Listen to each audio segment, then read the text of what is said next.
നമ്മൾ ദിവസേന കാണുന്ന ഒരു ചീര.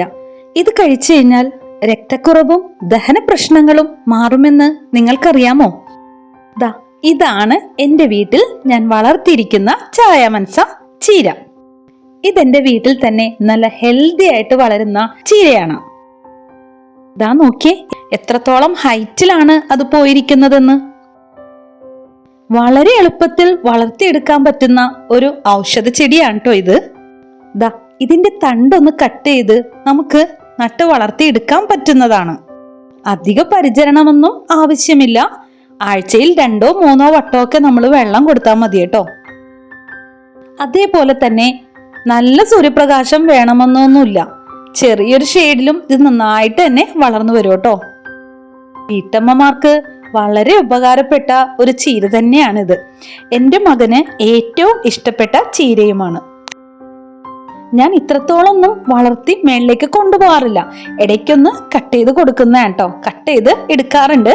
പക്ഷെ ഇതിപ്പോ കുറച്ച് നാളായിട്ട് എനിക്ക് എടുക്കാൻ പറ്റിയില്ലായിരുന്നു. അതുകൊണ്ടാണ് ഇത്ര ഹൈറ്റിലേക്ക് പോയിരിക്കുന്നത്. അപ്പൊ നമുക്ക് ഇതെന്തായാലും ഒന്ന് കട്ട് ചെയ്തെടുക്കാം. കൂടെ ഇതിന്റെ ഗുണങ്ങൾ എന്തൊക്കെയാന്നുള്ളതും കൂടി പറഞ്ഞു തരാം കേട്ടോ. ഇത് നമ്മളുടെ രക്തക്കുറവ് കുറയ്ക്കാനായിട്ട് ഭയങ്കരമായിട്ട് ഹെൽപ്പ് ചെയ്യുന്നുണ്ട് കേട്ടോ. ഇരുമ്പ് നല്ല അളവിൽ ചായമൻസയിൽ അടങ്ങിയതിനാൽ ഹിമോഗ്ലോബിൻ കൂട്ടാനായിട്ട് സഹായിക്കുന്നുണ്ട്. പ്രത്യേകിച്ച് സ്ത്രീകൾക്കും കുട്ടികൾക്കും വളരെ നല്ലതാണ്. അതുപോലെ തന്നെ ദഹനം മെച്ചപ്പെടുത്താനും ഇത് നമ്മളെ ഹെൽപ്പ് ചെയ്യുന്നുണ്ട്. പതിവായി കഴിച്ചു കഴിഞ്ഞാൽ ഇത് ശരീരത്തിന്റെ പ്രതിരോധ ശേഷി വർദ്ധിപ്പിക്കാനും ഹെൽപ്പ് ചെയ്യുന്നുണ്ട്.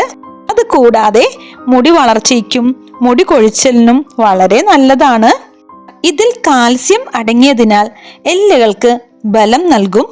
ഷുഗറും കൊളസ്ട്രോളും ഒക്കെ ഉള്ളവരാണെന്നുണ്ടെങ്കിൽ അവർക്കും വളരെ നല്ലതാണ് കേട്ടോ ഈ ഒരു ചായമൻസ. ചർമ്മ പ്രശ്നങ്ങൾക്കും അതുപോലെ ശരീരത്തിലെ ചൂട് കുറയ്ക്കുന്നതിനും വളരെ നല്ലതാണ്. അതായത് വേനൽക്കാലത്ത് ഇത് കഴിക്കുന്നത് നമ്മളുടെ ശരീരത്തിന് തണുപ്പേകാൻ സഹായിക്കുന്നുണ്ട്.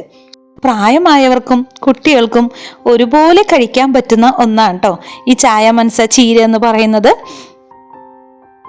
നമ്മളുടെ ഇഷ്ടത്തിനനുസരിച്ച് കറിയായിട്ടോ അല്ലെങ്കിൽ തോരനായിട്ടോ ഒക്കെ നമുക്കിത് ഉണ്ടാക്കി കൊടുക്കാവുന്നതാണ് കേട്ടോ. ചീരകളുടെ രാജാവ് എന്നാണ് കേട്ടോ ചായമൻസ അറിയപ്പെടുന്നത്. അപ്പൊ തന്നെ മനസ്സിലാവുമല്ലോ എത്രത്തോളം ഗുണകരമാണ് ഈ ഒരു ചീര എന്നുള്ളത്. ബ്ലഡ് സർക്കുലേഷൻ വർദ്ധിപ്പിക്കാനും അതുപോലെ തന്നെ വെരിക്കോസ് വെയിനുള്ള പ്രശ്നങ്ങൾക്കൊക്കെ ആയിട്ട് ഇത് ഉപയോഗിച്ചു വരുന്നുണ്ട്. ഒരുപാട് കാൽഷ്യവും അതേപോലെ തന്നെ അയണും ഒക്കെ അടങ്ങിയിരിക്കുന്ന വളരെ ഹെൽത്തി ആയിട്ടുള്ളൊരു പ്ലാന്റ് ആണ് കേട്ടോ. ഇതിങ്ങനെ കട്ട് ചെയ്ത് കൊടുത്താലും പെട്ടെന്ന് തന്നെ ഇതങ്ങോട്ട് വളർന്ന് കിട്ടും കേട്ടോ. കൂട്ടത്തിൽ ഞാൻ കുറച്ച് കൊമ്പുകളൊക്കെ ഒന്ന് ഉണങ്ങി നിൽക്കുന്നുണ്ടായിരുന്നേ, അതും കൂടി ഒന്ന് കട്ട് ചെയ്ത് കൊടുക്കുന്നുണ്ട് കേട്ടോ. എളുപ്പത്തിൽ നട്ടുപിടിപ്പിക്കാൻ പറ്റുന്ന ഒരു ചെടി കൂടിയാണിത്.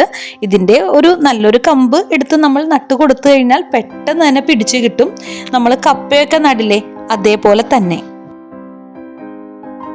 അപ്പോൾ ഇതിൻ്റെ കൂട്ടത്തിൽ ഞാൻ ഇന്ന് ചായമൻസ കൊണ്ട് ഉണ്ടാക്കുന്ന ഒരു തോരനും കൂടി കാണിക്കുന്നുണ്ട് കേട്ടോ. അപ്പോൾ നമ്മൾ എടുക്കുന്നത് ഇതിൻ്റെ കിളുന്തലയാണ്. ആദ്യത്തെ ഒരു 3-4 ലീഫ് മാത്രം എടുത്താൽ മതിയാവും.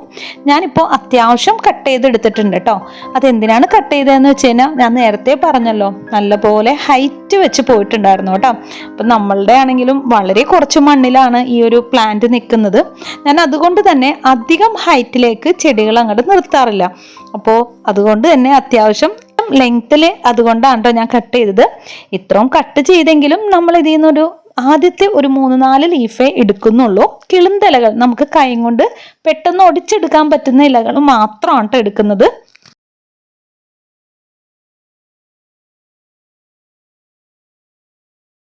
ഇതിന്റെ തണ്ട് കണ്ടോ, ഇങ്ങനെ കാണിക്കുമ്പോൾ തന്നെ അതങ്ങോട്ട് ഒടിഞ്ഞു പോകും കേട്ടോ. ചെറിയൊരു കറ പോലെ ഉണ്ട് കേട്ടോ. നമ്മൾ കപ്പയൊക്കെ എടുക്കുമ്പോൾ അതിൽ നിന്നും ഒരു വൈറ്റ് കളറിൽ ഉണ്ടാവില്ലേ, അതേപോലെ സെയിം ഇതിനും ഉണ്ട് കേട്ടോ. നമുക്കിതാ ഇത്രത്തോളമാണ് കിട്ടിയിരിക്കുന്നത്. ഇത്രം തന്നെ ധാരാളമാണ് കേട്ടോ ചീര തോരൻ ഉണ്ടാക്കാനായിട്ട്. അപ്പൊ ഞാൻ നന്നായിട്ട് കഴുകി വാരി അതൊന്ന് കട്ട് ചെയ്തെടുത്തിട്ടുണ്ട്. ഇനിയിപ്പോൾ നമുക്കൊരു പാൻ വെച്ചിട്ട് വെളിച്ചെണ്ണ ഒഴിച്ചു കൊടുക്കാം.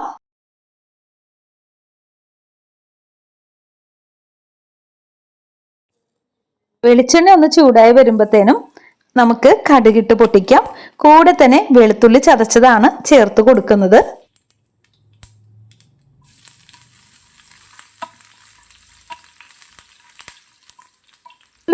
മൂത്ത് വരുമ്പോഴത്തേനും ഞാൻ ഇവിടെ ചേർത്ത് കൊടുത്തിരിക്കുന്നത് ചെറിയുള്ളിയാണ് കേട്ടോ. സവാളയാണെങ്കിലും നമുക്ക് ചേർത്ത് കൊടുക്കാവുന്നതാണ്. ഇതിപ്പോ എൻ്റെ അടുത്ത് ഇരുന്നുകൊണ്ട് ഞാൻ അങ്ങനെ ചെറിയുള്ളി തന്നെ എടുത്തതാണ് കേട്ടോ. ചെറിയുള്ളി ആവുമ്പോൾ കുറച്ച് ടേസ്റ്റും കൂടുതലായിരിക്കുമല്ലോ. ഇനിയിപ്പോൾ അതൊക്കെ ഒന്ന് മൂത്ത് വരുമ്പോഴത്തേനും നമുക്ക് മസാലപ്പൊടികൾ ചേർത്ത് കൊടുക്കാം. മസാലപ്പൊടിയായിട്ട് ഞാനിവിടെ മഞ്ഞൾപ്പൊടിയും കുറച്ച് ചതച്ചമുളക് പൊടിയും മാത്രമേ ചേർക്കുന്നുള്ളൂ കേട്ടോ. എരിവൊക്കെ കൂടുതൽ ഇഷ്ടമുള്ളവരാണെന്നുണ്ടെങ്കിൽ കൂടുതൽ മുളക് പൊടി ചേർക്കാവുന്നതാണ്. ഇവിടെ കുട്ടികൾക്ക് അധികം എരിവ് വേണ്ട, അതുകൊണ്ടാണ് ഞാൻ വളരെ കുറച്ച് മാത്രം ചേർക്കുന്നത്. എന്നിട്ട് ഇതാ നന്നായിട്ടൊന്ന് മിക്സ് ചെയ്തെടുക്കാം. ഇതിന്റെ കൂടെ തന്നെ ആവശ്യത്തിനുള്ള ഉപ്പും കൂടി ഞാൻ ചേർത്ത് കൊടുക്കുന്നുണ്ട് കേട്ടോ. എന്നിട്ട് എല്ലാം കൂടി ഒന്ന് മിക്സ് ആക്കി എടുക്കുന്നുണ്ട്.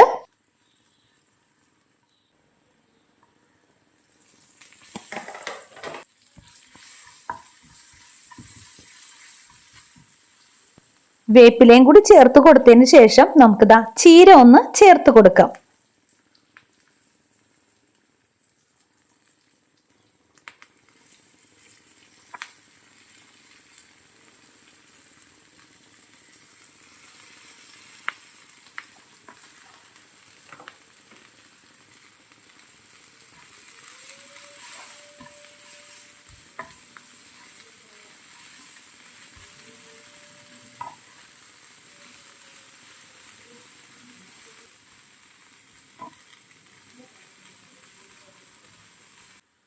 അടച്ച് വെച്ച് ഒരു 2 മിനിറ്റ് വരെ ഒന്ന് വേവിച്ചെടുക്കാം.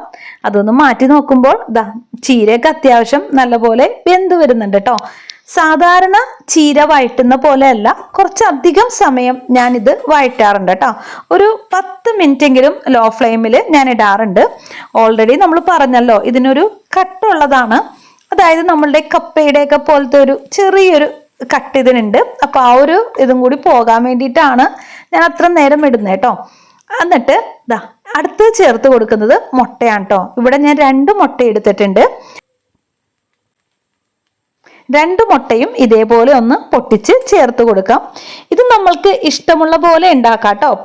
പരിപ്പും ഈ ഒരു ചീരയും ചേർത്ത് ഉണ്ടാക്കാം. അതല്ലാന്നുണ്ടെങ്കിൽ നമ്മൾ സാധാ തോരനൊക്കെ ഉണ്ടാക്കുന്ന പോലെ തേങ്ങ ചേർത്തിട്ടും ഉണ്ടാക്കാം. ഇവിടെ എൻ്റെ മോന് ഏറ്റവും ഇഷ്ടം ഇങ്ങനെ ഉണ്ടാക്കുന്നതാണ് കേട്ടോ.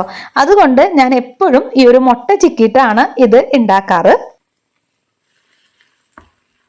ചീരകളിൽ എനിക്ക് ഏറ്റവും ഇഷ്ടം ഏതാണെന്ന് ചോദിച്ചു കഴിഞ്ഞാൽ ഞാൻ ഈ ഒരു ചായ മനസ്സയുടെ പേര് തന്നെ പറയുള്ളൂ കേട്ടോ. നല്ലൊരു ടേസ്റ്റാണ് ഇത് കഴിക്കാനായിട്ട്. അപ്പൊ അത് ഉണ്ടാക്കാത്തവരാണെങ്കിൽ ഒന്ന് ഉണ്ടാക്കി നോക്കണേ. ഇത്രയും ഔഷധ ഗുണങ്ങൾ നിറഞ്ഞ ഒരു പ്ലാന്റ് കൂടിയാണ്. അത്യാവശ്യം നല്ല രീതിക്ക് തന്നെ ഇത് വഴറ്റിയെടുക്കണം കേട്ടോ. മുട്ട ശരിക്കും വിട്ടുവരുന്ന ആ ഒരു സ്റ്റേജ് വരെ, ഒരു ക്രിസ്പി ഫോം ആകുന്ന വരെ ഒന്ന് വഴറ്റണം. നമ്മൾ വഴറ്റുമ്പോൾ തന്നെ മുട്ടയൊക്കെ ഒന്ന് വിട്ട് വരില്ലേ, ആ ഒരു സ്റ്റേജ് വരെ ഒന്ന് മിക്സ് ചെയ്ത് കൊടുക്കാം കേട്ടോ.